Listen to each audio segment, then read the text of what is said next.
Sa murang edad pa nga lang ay pinractice ko na tong si Luningning para maging nature lover katulad ni Mami Siyang. At sa trip namin na to ay dito ko napatunayan na team Mami si Luningning dahil grabe ka obsessed kay Mami. Wala lang ako sa paningin niya. First ever gala nga ni Luningning at dadali natin siya sa Tanay Rizal for 3 days and 2 nights. At dahil medyo mahaba-haba ang biyahe, syempre pinakain ko muna siya para hindi siya susukan ng dilaw. And every time pala na nasa biyahe kami or nasa stopover kami, ang pinapakain ko lang sa kanila is itong freeze-dried treats kasi kapag mga dog food, hindi nila yan kakainin. And sabi ko naman sa inyo, walang aso at pusang hindi kumakain ng freeze-dried treats. After nun is nag-take lang siya ng water para stay hydrated Luningning and bugsh. Nandito na agad tayo, be! Grabe, pagpasok pa lang namin, grabe na yung trekking na pagdadaanan natin. Tapos ganito pa ka-obsess si Luningning, nangaaway pa sa gitna ng kalsada, B. Saan? Hoy! Ay, sige. Ay, makakagat tayo. Diba, hirap na hirap ka na mag-trekking tapos ang ingay pa ng kasama mo. But anyways, dito pala kami mag-i-stay for 3 days and 2 nights. Isang buong cabin to guys, which is sa amin lang. Sobrang tuwan-tuwa talaga ako dito kasi nature ba ang hanap mo, be? Eto na talaga. Tapos si Luningning, ay, be, pagdating pa lang, feel na talaga niya ang kanyang moment. Feeling niya nag-success talaga siya dahil sa sariwa ang hangin. Pero dito ko napatunayan na ako talaga ang tunay na nag-success dahil team Mami talaga si Luningning. Wala nang dapat patunayan pa. Kasi mawala lang ako sa paningin niya.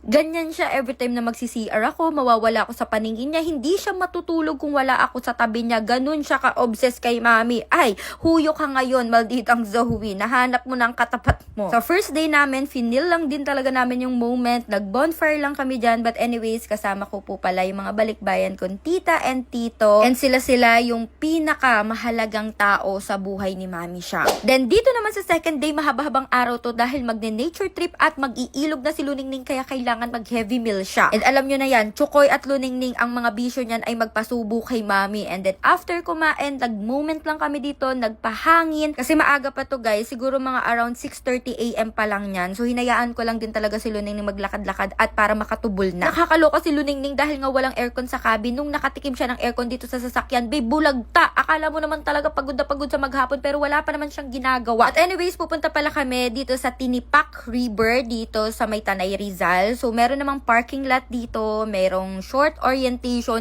and be, meron namang tricycle papunta sa ilog. Pero be, nakakaloka yung tricycle. As in, ilan kami dyan? 6 kami sa loob ng tricycle, be. Tapos mga balikbayan pa. Ang kasama ko talaga naman nagka-culture shock na sila. Pero si Luningning, in fairness, talaga naman kala mo naman talaga sanay na sanay. And then after no, din wrap off na kami dito sa ilog, which is pwede na kami talagang mag-swimming dito. Pero dahil ako nga si Mami Siyang, ay minabuti naming umakyat at mag-trekking pa sa mismong Tinipak River. So, kailangan namin mag-trekking for 45 minutes and hinayaan ko talaga si Luningning na i-feel ang moment, ang hangin, ang mga bato-bato, ang mga ilog. Kaso nung naramdaman ko na medyo napapagod na si Luningning at baka naman ayawan na ako nito at maging team daddy na siya, sabi ko naman, o sige kuya tour guide, ako na bahala sa'yo, buhatin mo na si Luningning. But anyways, after 40 minutes, nandito na kami sa napakagandang Tinipak River, sobrang ganda. Alam mo yung parang Palawan vibes? Tapos dito, syempre, nag-moment lang kami ni Luningning na parang ang saya-saya, na parang hindi kami nahirapan, na parang, syempre, hindi namin i-share ang struggles namin. And ayan, nag-moment lang din si Mami Siyang, nag-picture-picture na akala mo talaga hindi pawis na pawis.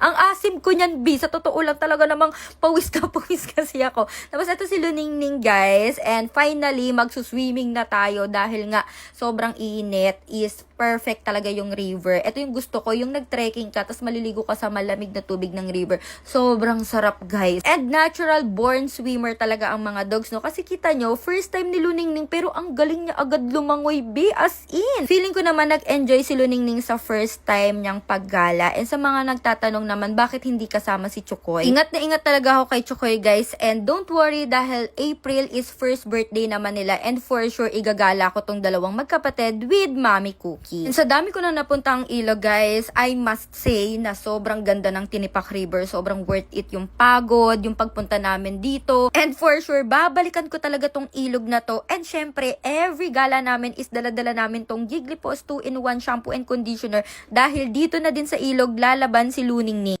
And Boogs, after paliguan, dahil nga may whitening effect ang Giglipos 2-in-1 shampoo and conditioner, kitang-kita nyo naman kung gaano siya kaputi. Kaya sa mga nagtatanong bakit ang puputi ng mga anak ko, ang lilinis tignan, ang babango tignan, and yes, hindi lang sila mabango tignan, mabango po talaga sila. Dahil isa po doon sa skincare nila is yung Giglipos 2-in-1 shampoo and conditioner. And Boogs, diba? Sobrang ganda ni Luningning. I highly recommend po na kapag meron kayong budget at may free time kayo, lumabas kayo kasama yung fur babies nyo kasi iba pa rin talaga yung gumagala kayo kesa yung nasa loob lang kayo ng bahay. Dito sa gala na to, mas nakilala ko si Luningning kasi sa kanya lang ako nakafocus. So yun lang, sana nag-enjoy kayo.